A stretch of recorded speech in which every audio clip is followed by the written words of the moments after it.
Sistema Michoacano de Radio y Televisión presenta.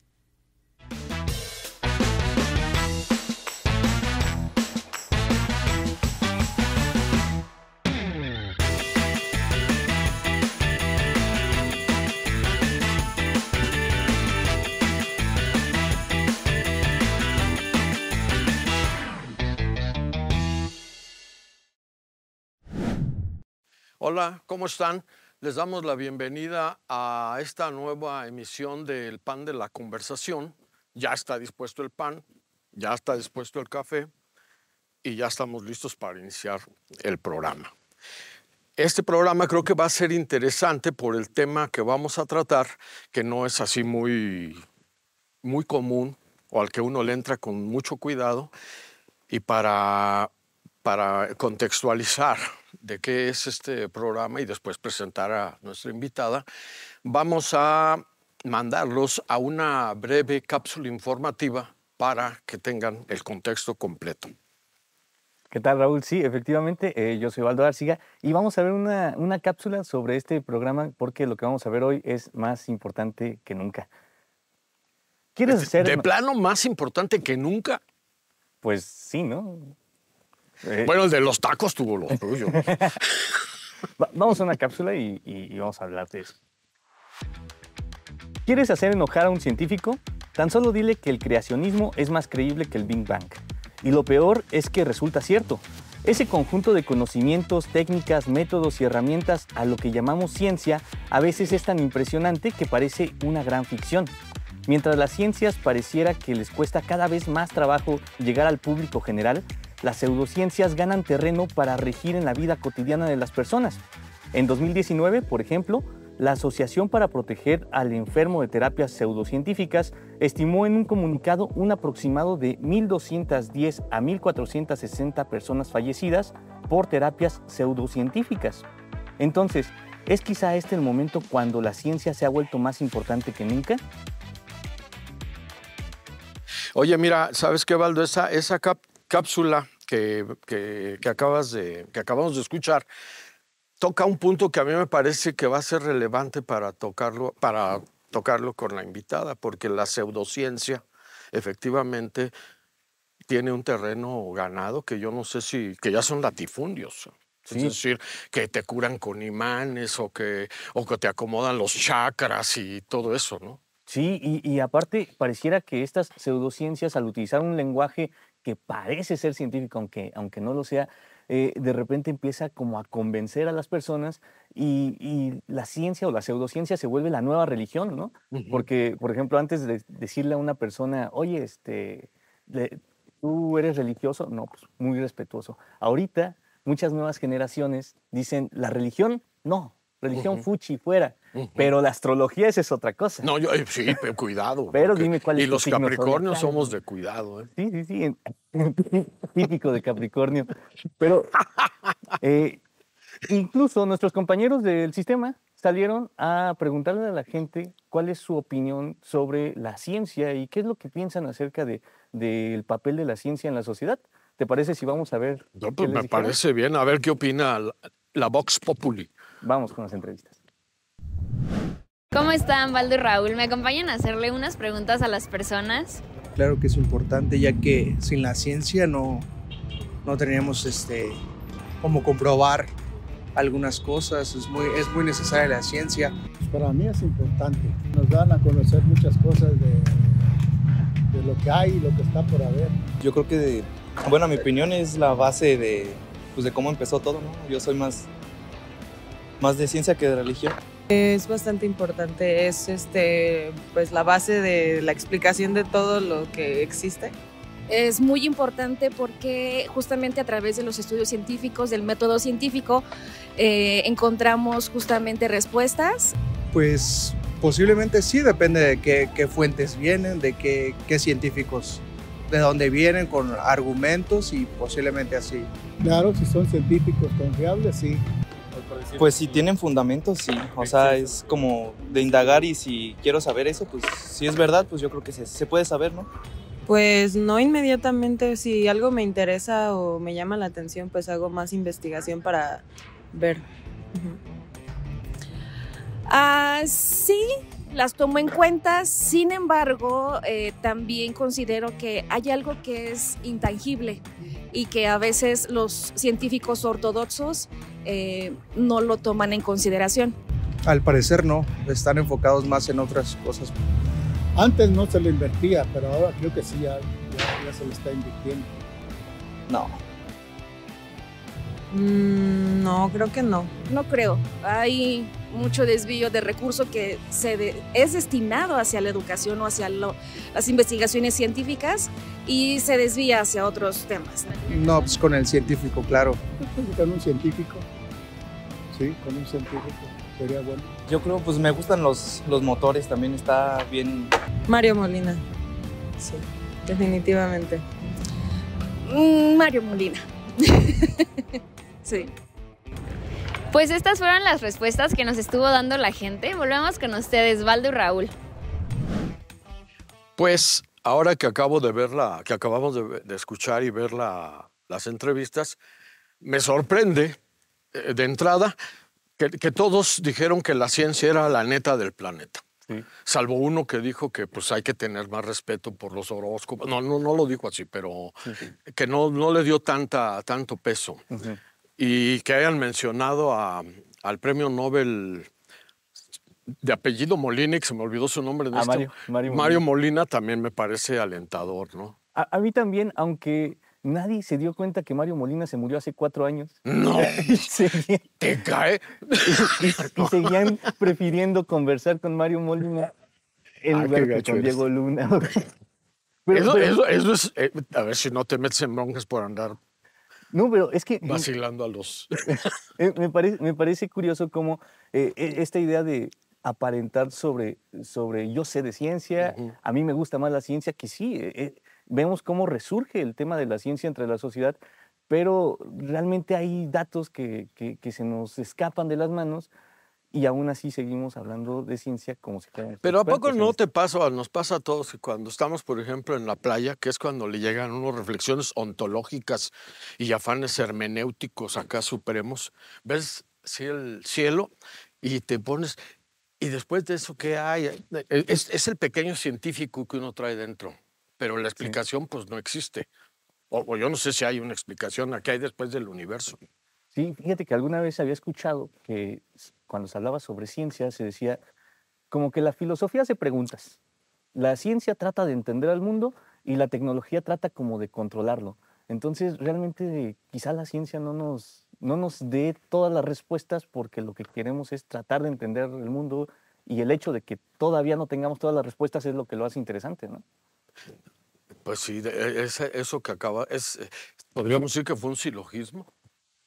A mí me dejó así como, sí, ahora sí que sí cierto, cabrón. Sí, la verdad yo coincido contigo y yo creo que un programa de este tipo que se ocupa justamente de la ciencia, pues tendrá algunas respuestas al alcance o al nivel de quienes no estamos involucrados en la ciencia, porque cualquier relación que uno tiene con la ciencia como ciudadano, como oficinista, como conductor de un programa, pues es así mínima. Entonces, pensar que una cuestión científica se te va a explicar de manera sencilla es materia de algo que tiene que ver con la divulgación o con la difusión, pero que le vaya a entender uno no es tan fácil. Sobre todo, eso me voy a aventurar a decirlo.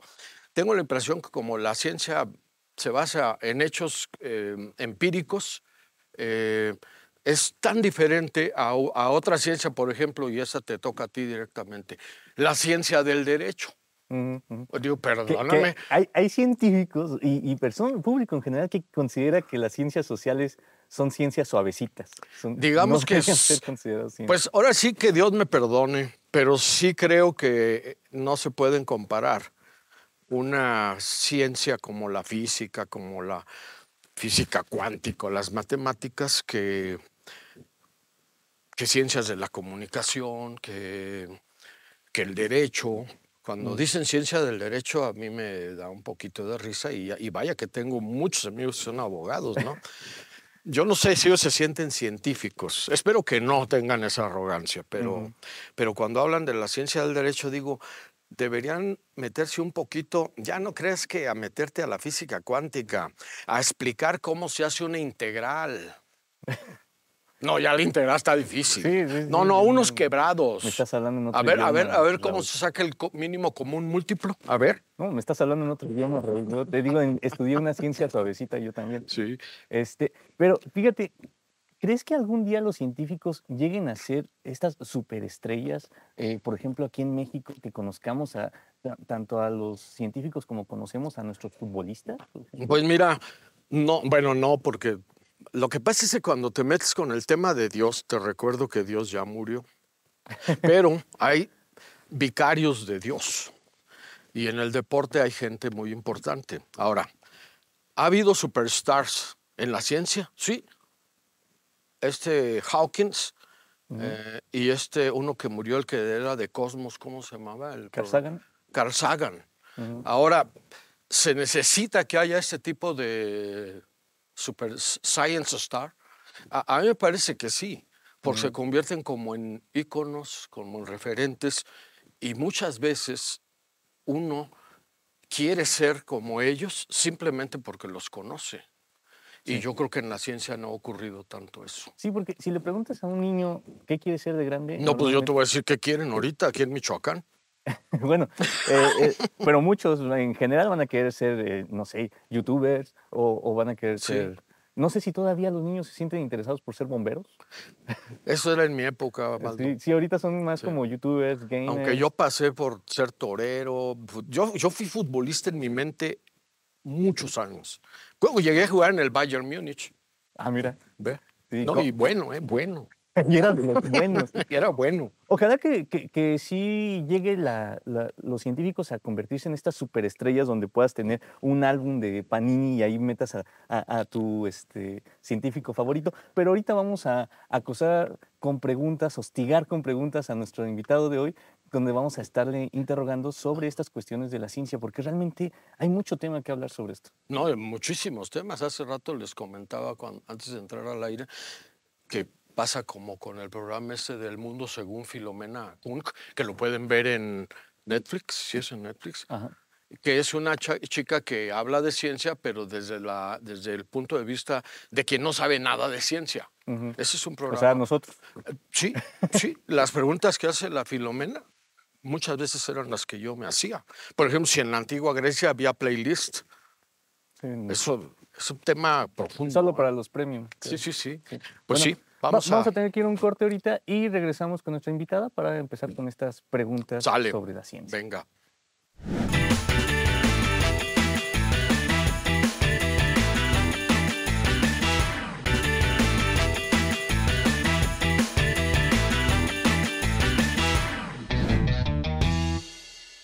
Bueno, y ahora ya para iniciar con el tema que nos reunió este día, les comento que invitamos a Jennifer López. Ella estudió ciencias físico-matemáticas aquí en la Universidad Michoacana. Luego voy a leerlo porque pues, los currículos siempre son así como para leerlos tal cual están. En ciencias físico-matemáticas, luego hice una maestría en ciencias y negocios internacionales, lo cual está medio raro, pasar de las ciencias físico-matemáticas a negocios internacionales, pero cada quien, ¿verdad? Cada quien. Y tiene una especialidad en óptica y física aplicada. Háganme el favor. Física, negocios internacionales, física, óptica y eso, ¿no? Y después fue finalista, fue finalista de la Olimpiada de Física en el 2010 y ahora es delegada en Morelia de la institución que organiza la Olimpiada de Física, y también hizo historia al convertirse en la primera presidenta de la Asociación Michoacana de Física. Bienvenida, Jennifer. Muchas gracias. Jennifer, ahorita que menciona Raúl que esta especialidad en óptica, normalmente cuando alguien habla de óptica, por ejemplo, yo pues pienso en los lentes y en los oftalmólogos. ¿Hay otra? Pues, o piensas en eso o piensas en portada de disco de Pink Floyd. Entonces, no sé, en tus palabras, ¿a qué se dedica la óptica en la física? Bueno, primero, esta parte de óptica fue lo que trabajé en la licenciatura, es mi tema de tesis. Y pasa muy similar hoy en día en la óptica como con la gente que de repente entra a físico-matemáticas y piensan que van a estar viendo el universo con un telescopio y demás. Ya realmente mucho del trabajo de óptica se trabaja en la computadora. Haces montajes dentro del laboratorio y una vez que tienes pues, el experimento montado, toda la parte de análisis de imágenes y demás pues pasa a la computadora. Y también con respecto a lo que por ahí decían de cómo paso de física a negocios, es que la ciencia es bien bonita, la física es bien, bien versátil y nos vamos a ir dando cuenta que en realidad sabiendo física y sabiendo matemáticas puedes moverte a muchísimas, muchísimas áreas. En este caso yo me fui moviendo a la parte de economía, mi doctorado también está en la parte de administración en finanzas específicamente y hoy en día pues mis líneas de investigación son la econofísica. Eres una amenaza pública. ¿Qué importancia se puede tener la ciencia entonces para en estos términos cuando son cuestiones tan complicadas? Por ejemplo, a mí en la prepa me ponían a hacer ecuaciones, pero yo realmente decía, no estoy seguro que esto lo vaya a utilizar, sabiendo que, como dice Raúl, yo voy para ciencias. Para la ciencia. Ciencias que no son ciencias, como el derecho. Entonces, ¿qué importancia puede tener la ciencia para el público en general, para gente como uno? Yo creo que es desde la parte de cómo puedes tú contextualizar el mundo. El hecho de que tú tengas un pensamiento científico no te va a servir nada más para entender, como decían, una integral o para saber resolver una ecuación, sino va mucho más allá. El hecho de que se le vaya implantando a un niño un pensamiento científico, un pensamiento lógico, le hace también poder enfrentar ciertas situaciones en el mundo real, poder distinguir entre, como decían, una pseudociencia, una ciencia, y pues precisamente que se vaya generando ese pensamiento a lo largo de la educación es bien importante.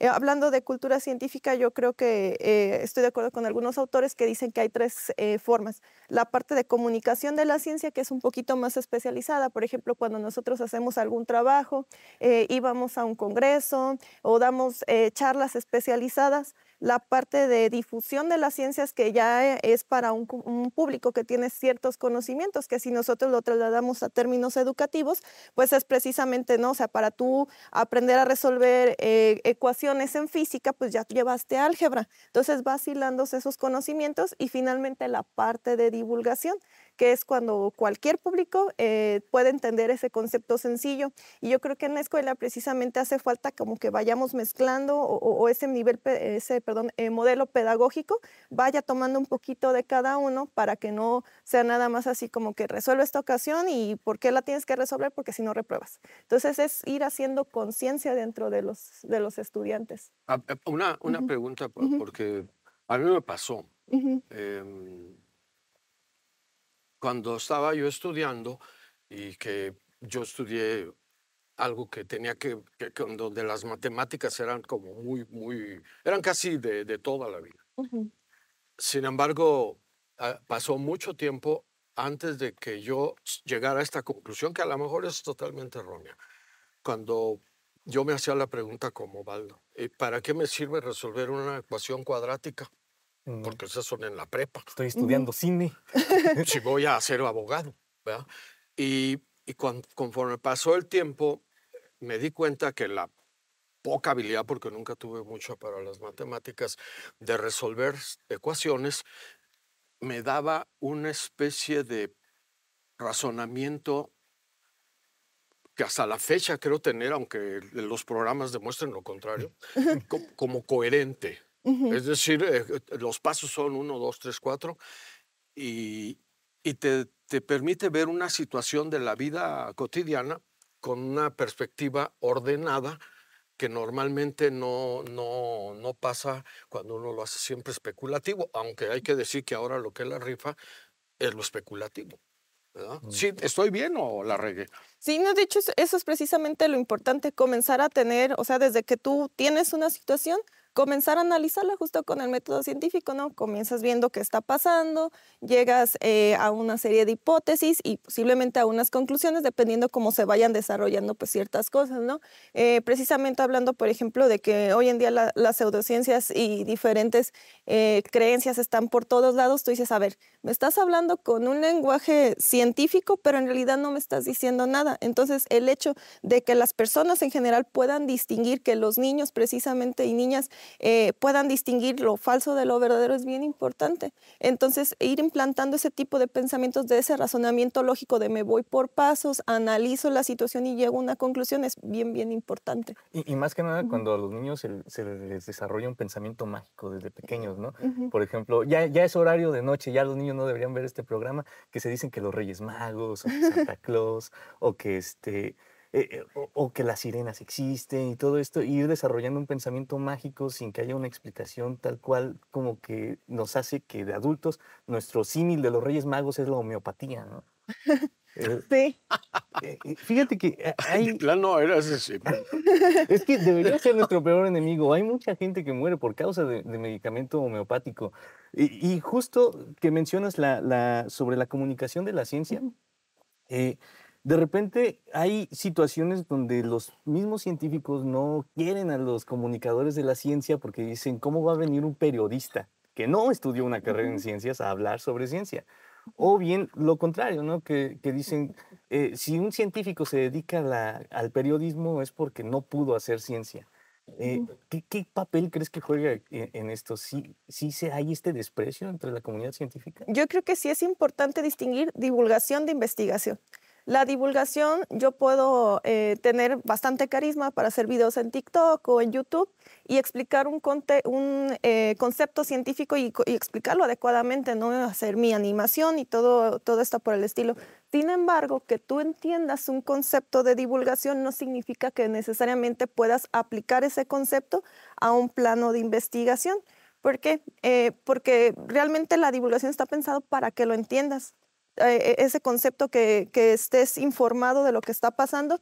Sin embargo, cuando ya lo movemos, por ejemplo, a la parte de física cuántica, ¿no? Que hay tantos videos explicando, o por ejemplo, la teoría de la relatividad, muy bien explicados, muy bien fundamentados. Sin embargo, no es lo mismo eso pasar a resolver las ecuaciones de Einstein, ¿no? Sí. Entonces, sí hay que distinguir. Hay divulgadores que empezaron siendo científicos muy reconocidos, investigadores, por ejemplo, Julieta Fierro, José Eldenstein, que lo tuvimos ahora en octubre aquí en Morelia, dando una plática divulgativa, que ellos hacen investigación fuerte, importante a nivel internacional, sin embargo, también se mueven a la divulgación.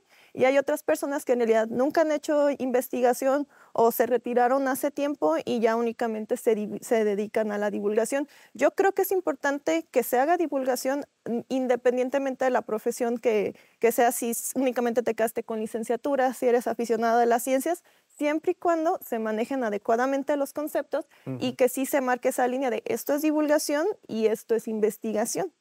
Entonces, por ejemplo, he visto algunos de repente videos donde están platicando como los últimos avances de la ciencia, ¿no? Y te hacen como un noticiero, pero con la parte científica. Entonces, está interesante esa parte, pero siempre es importante hacer notar divulgación de investigación, las diferencias. Y desgraciadamente tenemos de repente muy buenos investigadores, muy buenos científicos, pero no se acercan a hacer esa divulgación. Entonces, yo creo que como científicos, como investigadores, también nos toca hacer esa parte social. ¿Qué es lo que hace muy bien Julieta Fierro, por ejemplo? Encanta, sí, yo la amo.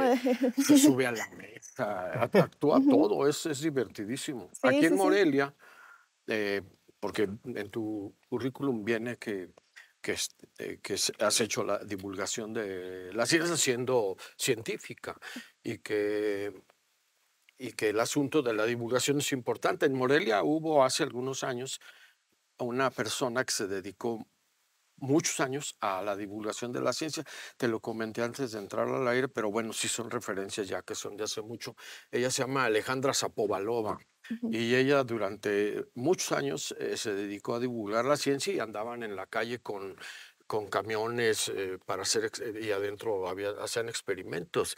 Este tipo de actividades pues que implican un esfuerzo también de los científicos de como bajarle 2 rayitas a su intensidad, sí tienen efecto. O sea, sí se nota en la matrícula, por ejemplo. Yo creo que sí, y creo que es bien importante eso que dice. Para mí hay dos tipos de... Nada más te voy a pedir un favor, no me hables de usted. Ok. O yo te hablo igual. Ok. Hay dos tipos de divulgación a grandes rasgos. La que podemos hacer en redes sociales, en medios digitales, y la que digo yo a pie. Y esa es la que a mí me encanta, porque no todos tenemos acceso a un celular, no todos tenemos acceso a Internet. Entonces, algo que hacemos, y sobre todo que aquí en Michoacán, que me ha dado mucho gusto saber que Michoacán tiene, en especial la michoacana, tiene trascendencia divulgativa a nivel nacional, que tiene historia, es que, por ejemplo, la Facultad de Biología es de las facultades que más divulgación hacen y se ve reflejado en su matrícula. La Facultad de Físico-Matemáticas, específicamente con el doctor Joaquín Esteves, que es el delegado de Michoacán, de la Olimpiada de Física. Tenemos el Instituto de Física, por ejemplo, con el doctor Alfredo Raya, que son personas que están en el Sistema Nacional de Investigadores y que también hacen esa divulgación de a pie, de que nos toca irnos a comunidades donde de verdad a veces no hay ni luz. Tenemos también a Francisco Alcaraz, que estuvo un tiempo encargado del planetario. Él es también egresado de la Facultad de Físico-Matemática y de unos talleres increíbles sobre astronomía. Entonces, es importante hacer ese tipo de divulgación, no solo para traer gente a la universidad. Desgraciadamente sabemos que no todos van a poder tener esa oportunidad de llegar a un nivel académico de ese estilo, pero sí es importante generar esa conciencia, como dicen, ¿no? De que sepan llevar ese pensamiento científico, de que conozcan por qué funcionan ciertas cosas y lo que hay detrás. Y ese tipo de divulgación que se ha estado impulsando la Michoacana desde hace años, el Instituto de Ciencia y Tecnología también, por ejemplo, con estas caravanas científicas que se han estado haciendo, es bien importante. Sí ayudarnos a los medios digitales, pero hacer esa divulgación de a pie. Te digo que puedes juntar una Pokédex con la cantidad de científicos que hay, incluso aquí en la zona. Sí. Voy a hacerte una pregunta que lo estaba pensando mucho si lo hacía, pero realmente creo que es un tema importante que comentar. Mira, en 2010, los estudiantes de postdoctorado de Mark Hauser, uno de los investigadores más importantes en cuanto a su trabajo sobre la naturaleza humana en Estados Unidos, en la Universidad de Harvard, lo acusaron de que estaba falsificando los resultados de sus estudios. Esto pasó también después. En el caso de Yoshitaka Fuji, tiene 212 ensayos clínicos que hizo. Es un médico muy reconocido en el Oriente, pero resulta que de esos solamente 3 eran verdaderos. ¿De cuántos? De 212. Entonces, ¿qué pasa en estos casos? Cuando entrevistaron a Mark, lo que él dijo fue que es que si no tienes artículos científicos, pues prácticamente no tienes chamba. Entonces, como que maquillan las cifras. ¿Cómo afecta este tipo de mala ciencia, digamos? Ese caso es lo que viene siendo en laboratorio cuchareo de datos. Y pues sí, desgraciadamente la ciencia en algunas cosas se ha convertido en esta parte de mercado, ¿no? De que si no tienes artículos, no tienes trabajo. Por ejemplo, para estar en el Sistema Nacional de Investigadores tienes que cumplir con ciertos puntitos, pues ahora sí, que cierta cantidad de artículos, ¿no? Se supone que hay revistas que tienes que tener para asegurar calidad y demás, ¿no? En tus publicaciones. Este tipo de revistas, en general, ¿cómo se hace? Es, tú cuando eres revisor de una revista, te mandan un artículo. Normalmente hay 2 o 3 revisores para el mismo artículo. Y pues muchas personas también ya con cierto renombre pues se aprovechan de esa parte, de ese cierto renombre para poder pasar. Se supone que pues el revisor empieza a ver la parte de los datos, si tienen coherencia, si no tienen coherencia, para que pues salga a la luz ese artículo.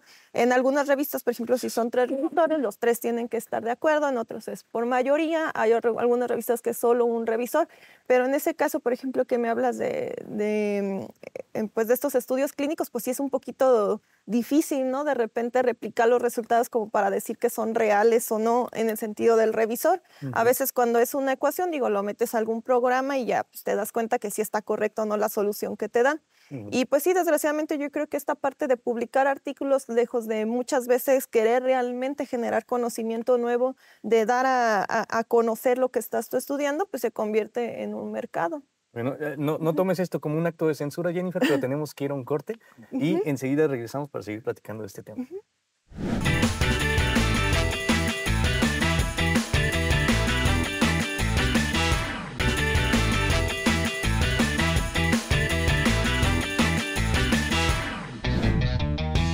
Y bueno, después de este corte regresamos para seguir juzgando desde nuestra butaca a los científicos, nosotros que no sabemos nada de ciencia, pero tenemos a alguien que sí lo sabe. Entonces, vamos a seguir con este tema. Estábamos hablando sobre estos ejercicios de mala ciencia y existe una diferencia, ¿no? Entre lo que es conocido como mala ciencia, como presciencia y como pseudociencia, ¿no? Pero a veces lo de mala ciencia se queda claro que es cuando lo hacen mal. Pero entre presciencia y pseudociencia, ¿cómo podemos explicar eso? Bueno, pues en la parte de pseudociencias, pues es precisamente todos estos, de repente, por ejemplo, videos, ¿no? Que vemos donde pues te agarran uno que otro término científico, ¿no? Como la medicina cuántica, ¿no? Y, Ay, eso. o lo de los imanes que te dicen que te alinean tu campo magnético. O sea, si fuera del conocimiento general, lo difícil que a veces es medir un campo magnético y estar trabajando con él y demás, se darían cuenta que pues ese tipo de tratamientos alternativos no son pues, reales en realidad, ¿no? O sea, es muy, muy difícil trabajar con ese tipo de cosas. Y sin embargo, se toman de ciertas ciencias que sí realmente están funcionando. Por ejemplo, si nosotros pensamos en biomagnetismo o bioelectromagnetismo, mejor dicho, que estudia realmente a todos estos animales que, por ejemplo, generan ciertos campos electromagnéticos o que están trabajando también con ese tipo de sensores, por ejemplo, los tiburones, ¿no? Que sabemos que se guían por este tipo de campos, por ejemplo, las anguilas eléctricas, ¿no? Que tienen este tipo de sistemas de defensa. Es bien, bien interesante, pero hay una ciencia detrás, o sea, no lo toman ni como un pensamiento mágico, ni como que gracias a que te pongan estas cosas, pues te vas a curar, no, o sea, de veras hay un trabajo de fondo, ¿no? Desde analizar la anatomía, de ver, pues, los tipos de sensores que tienen, por decirlo de alguna manera, estos animales para poder guiarse. Y pues en la parte de presciencia, pues es precisamente, es un antes de la ciencia, ¿no? Hay algo que me gusta mucho, que es la teoría que manejaba Levi Strauss, sobre que decía que la gente empieza con la magia, ¿no? Por ejemplo, si nosotros pensamos en los mayas o en los aztecas, pues muchas cosas se le iban atribuyendo a una divinidad, pero a base de eso se iba desarrollando un pensamiento científico. O sea, era algo muy básico, pero se iba desarrollando hasta tal punto que ya estaba pues matematizado en algunas cosas. Una frase que me gusta mucho a mí es que la magia es ciencia que todavía no entendemos y nosotros podemos ir pensándolo así, ¿no? O sea, si pensamos, por ejemplo, del brinco de Newton a Einstein, pues hay un mundo de diferencia y se ha ido construyendo y ahí se ha ido cambiando muchas teorías, pero lo importante es precisamente pues no atribuir a algo como que va a pasar de repente a la parte de magia, sino de realmente entender ese fenómeno y saber cómo podemos replicarlo en el caso de que sea un experimento o precisamente con observaciones estelares o con diferentes fenómenos que nosotros podemos pues observar y entender y predecir incluso el comportamiento. Sí, de repente pasa que hay situaciones que se están haciendo en ciencia que son más sorprendentes, ¿no? Que lo mismo que podría llegar a ser la magia. Me acuerdo mucho sobre cuando se descubrieron estos virus que los bacteriófagos, creo que se llaman, estos virus que comen bacterias y que son una muy buena respuesta para dejar de utilizar antibióticos, pero la gente no quería usar los bacteriófagos porque decían, pues, ¿cómo me voy a meter un virus? Los virus matan. De repente como que se puede llegar a generar esta desconfianza en la ciencia, ¿no? Pues yo creo que lo vemos incluso en la pandemia. Muchas personas no se vacunaron y acudían al recurso o al expediente de que era su vida, era su salud, y no se vacunaron. Es decir, es como, hay gente que cree que la Tierra es plana y como ahora ya todo es relativo y esa relatividad no tiene que ver con la de Einstein, entonces tiene que respetar. A veces hay una necedad en las posturas que en la etapa en la que estamos viviendo se tiene que respetar. Entonces, ¿sí? ¿Qué hacer con eso? Eso que tú dices, yo sé que esto que voy a decir a algunas personas que nos escuchan tal vez les parezca ofensivo, pero hay un tipo que es o era muy famoso, no sé si voy a pronunciar bien su nombre, Deepak Chopra. Es un tipo que a través de ciertas cuestiones de interpretaciones hindúes y todo, empezó a sanar almas y personalidades y todo, pero con cuestiones que tienen que ver con una interpretación de la ciencia absolutamente falaz.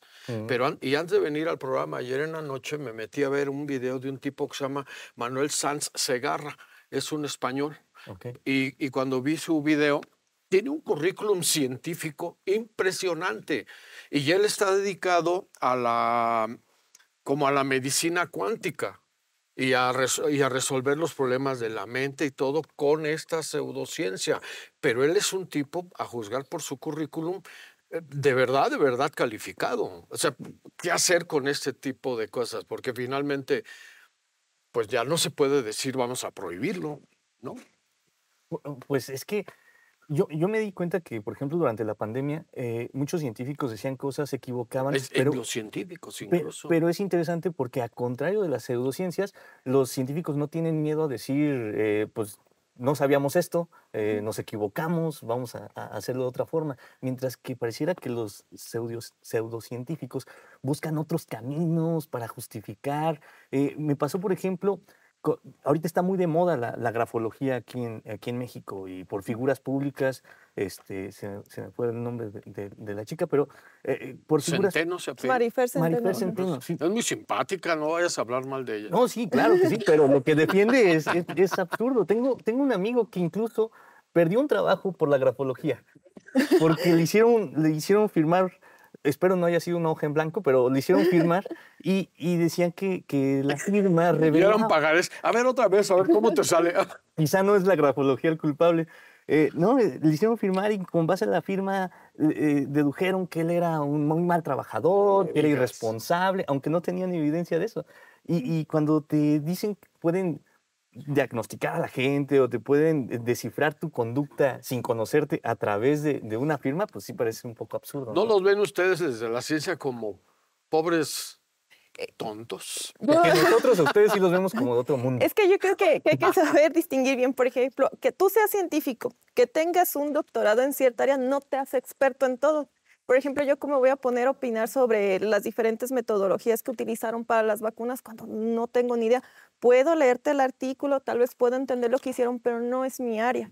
O sea, eso es lo que hay que distinguir. Ahora, con respecto a la parte de ciencias sociales y ciencias duras, yo por lo que creo que es incluso un poco más complejas que las ciencias sociales que las ciencias duras, porque me importa aquí el contexto. No es lo mismo, por ejemplo, que tú quieras hacer un estudio, por ejemplo, de las cosas que me gustan también a mí es la parte de enseñanza. Entonces, no es lo mismo que tú quieras aplicar un estudio sobre el uso de las TICs en México que en Europa, porque el contexto es completamente diferente.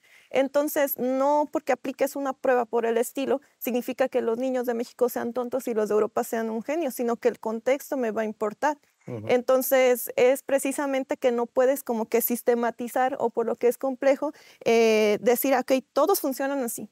En medicina sí puedes decir, ¿no? El corazón funciona de esta forma y demás, e incluso aún así podemos ver que ya metiéndonos en la parte de genética, hay algunas poblaciones con ciertas características que hace que tengan cierta resistencia, no sé, a un virus, ¿no? O a una bacteria, o que se hereden cierta enfermedad o cosas por el estilo. Pero en la parte de sociales pues no podemos sistematizar o no entender el contexto de donde estamos hablando, aún hablando en cosas de economía. No es lo mismo cómo se mueve la bolsa en México que en Estados Unidos, por ejemplo, hablando de las empresas. Entonces yo creo que es bien importante esa parte, ¿no? De entender de que un científico no lo sabe todo, tiene un área de especialidad, sobre esa le puedo creer sobre el tema que está hablando, siempre y cuando me demuestre pues también con el método científico que realmente pues tiene sentido. Y pues también que en la parte de estas pseudociencias también, porque pues, no, otra vez no puedes de repente decir que todos los que firman de esa manera están así, ¿no? A lo mejor y tienen la letra fea. Te pongo mi caso, yo tenía inclinación por ser zurda y mi mamá dijo, vas a ser derecha. Sí, la verdad es que la zurda es del diablo, eso está científicamente comprobado. Entonces, por ejemplo, hay muchas cosas que hago con la izquierda y yo escribo horrible. O sea, me cuesta trabajo, de hecho, de escribir después de un rato. Y no por eso significa que necesariamente la firma vaya a representar mi personalidad, ¿no? Entonces, sí es importante entender el contexto y no generalizar en la parte social, porque sí es muy difícil. Pero ¿no crees que debería, dado que tú también eres conocedora del asunto de negocios y todo eso, una de las cosas que es recurrente gracias a a la poca información o la ignorancia de la gente que cae en trampas que tienen que ver con dinero fácil. Es decir, pon 1,000 pesos en tal instrumento y te va a dar el 17 o el 20%. Y lo creen. O sea, hay una cuestión que no se necesita tener tanto conocimiento de economía para saber que con los datos de hoy nadie te puede dar más del 11%. Nadie. Pero nadie, absolutamente. O sea que los comerciales de Pemex que me salen en YouTube con inteligencia por eso artificial. estoy diciendo. Porque salió falsos. que ponías 1,000 pesos y creo que en 6 meses tenías 20,000. Eso es, quien se crea eso merece mi más absoluta desprecio. No, porque ya es grave el asunto. Sí, pobres tipos, ¿no? Sí. Pero sí, con menos que eso, digamos, es que no, mételo a tal cosa, hasta te dicen de un banco, porque a veces los mismos bancos chiquitos se prestan a eso, y te dicen, ¿cuánto te puede dar Banamex? No, pues que el 11%, acá te dan el 15%, no es posible. Y luego salen unos fraudes espantosos. Sí, ves, precisamente es la parte de divulgación y que también en nuestro sistema educativo desgraciadamente no tenemos esta cultura financiera, por ejemplo, de entender cómo funcionan las cosas o a veces incluso de leer los contratos, ¿no? Y a pesar de que yo creo que en los últimos años sí se ha hecho esta divulgación por parte de, por ejemplo, de Secretaría de la Economía y demás sobre qué bancos sí están registrados como bancos, qué financieras sí son financieras y demás, pues hace falta llegar a todos las personas. No es lo mismo otra vez hacer difusión únicamente por medios digitales a hacer también este tipo de talleres mediante la parte de la misma SEP, ¿no? Que se vaya incluyendo en los planes de estudio sobre este tipo de cosas. En el tema financiero, pues hay muchos países que ya están involucrándose como materia. Por ejemplo, también hablando de la misma cultura científica, veía que en Europa ya había varias instituciones donde te manejaban ese tipo de materias.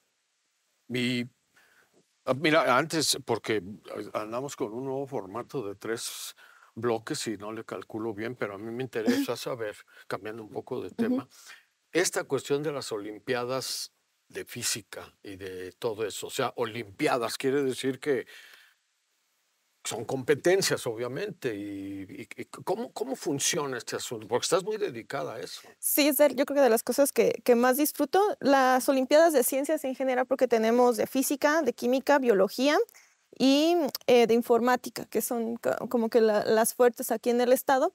Lo que buscan es generar vocaciones científicas y es una competencia que se organiza a nivel internacional para todas las Olimpiadas. En el caso de México, comienzan primero en las estatales, cada estado genera un concurso y se escogen a los mejores 4 de cada estado, salvo por Ciudad de México, que tiene 8 participantes, y se hace a nivel nacional un concurso. La primera parte es un examen teórico, la segunda parte es un examen práctico, y quiero resaltar que estos chicos y chicas resuelven problemas que yo veía en la facultad. O sea, son nivel licenciatura, no de ingeniería, sino de ciencias físico-matemáticas, lo mismo para las otras Olimpiadas. Entonces, de ahí se hace un preselectivo de los mejores puntajes y se generan las diferentes delegaciones que van a representar en México, en la Iberoamericana, en la Centroamericana, en la internacional y en la Olimpiada Europea también. Que son... ¿Y cómo nos ha ido? Perdón. No, sí, adelante. Bueno, pues yo quiero presumir a Jonathan. Es un chico de aquí de Cherán, que el año pasado obtuvo bronce a nivel nacional y obtuvo bronce en el Iberoamericano y en el Centroamericano. Este año obtuvo plata, perdón, el año pasado en noviembre, que fue cuando se hizo la Olimpiada, obtuvo plata a nivel nacional y ahorita está en entrenamientos precisamente para ver si forma parte ya sea de la Olimpiada internacional o bien de la Iberoamericana y la Centroamericana. O sea que talento hay. Talento hay, eso nomás falta apoyarlo. Y difundir más. ¿Cómo les va una vez que ganan una medalla? ¿Tienen alguna retribución económica? Antes la Academia Mexicana de Ciencia a nivel nacional, si sacaban una medalla, les daban una beca para sus estudios. Lo que sí pasa a nivel internacional es que las universidades de diferentes países, por ejemplo, sobre todo Estados Unidos, pues capta a estos chicos talento, estas chicas talento y les ofrece pues becas en varias universidades bastante importantes, ¿no? En Inglaterra, por ejemplo, y demás. Y pues la otra parte que también trabajo es el Taller Nacional Femenil de Olimpiadas, porque eso es bien importante. Desgraciadamente no hay tanta representación de chicas dentro de de la parte de física, en mate también creo que están muy similares. Entonces este taller busca generar vocaciones científicas y además pues impulsarlas a este tipo de concursos. Y ahorita todo el mes van a estar en convocatoria, ¿verdad? Sí, el sábado 13 de abril se va a hacer el concurso de aquí del estado, va a ser en línea. Síganos en Facebook, se llama Olimpiada Michoacana de Física, y el Taller Nacional Femenil de Olimpiadas de Física cierra el 11 de marzo las inscripciones. Muy bien, bueno, eso responde a la pregunta de dónde podemos seguir en redes sociales. Pero bueno, no nos queda mucho más tiempo para hablar. Si hiciéramos otra pregunta tendríamos que aventarnos otro bloque, pero pues no queda más tiempo. Muchas gracias, Jennifer, por Al contrario, muchas gracias por este espacio. Sí, aparte, eres bien amena para exponer las cosas. Gracias. ¿No te pasa que cuando conversas con un científico te sientes un poquito menos tonto? A mí me pasa. No, yo me siento más. Uno nunca acaba de aprender, eso es lo bonito de la vida, ¿no? Sí, no, eres bien amena, lo explicas muy bien y la verdad nos da mucho gusto que hayas estado con nosotros. Muchas gracias. Bueno, pues a nombre de toda la producción les damos las gracias por estar en este programa y nos vemos para la próxima emisión.